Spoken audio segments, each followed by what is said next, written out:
Верите ли вы в дружбу между женщинами? Я верю.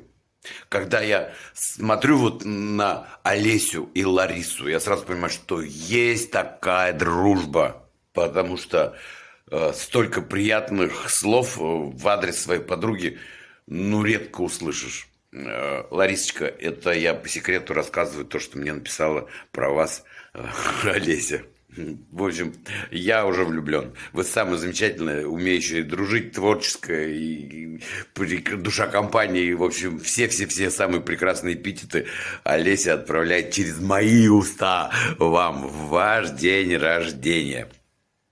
Я сейчас на гастролях нахожусь в Казани, и вот все татары мира, и русские, и все присоединяются. Слышите, там кричат тут у гостиницы, толпа собралась, Лариса, с днем рождения. Я не знаю, как по-татарски день рождения, неважно. Я знаю слово «исямис». Это спасибо, по-моему. Вот, неважно. Вот, я вам поздравляю, вы мне «исямис». Ларисочка. Такое счастье иметь таких друзей. Вот что хочу сказать. И, конечно же, хочу пожелать находить радость в самых незначительных вроде бы вещах. Конечно же, здоровья всем любимым, близким людям.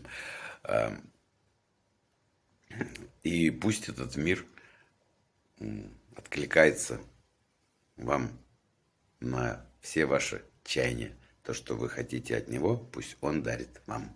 С днем рождения, Ларисочка, всегда ваш Саня Морозов.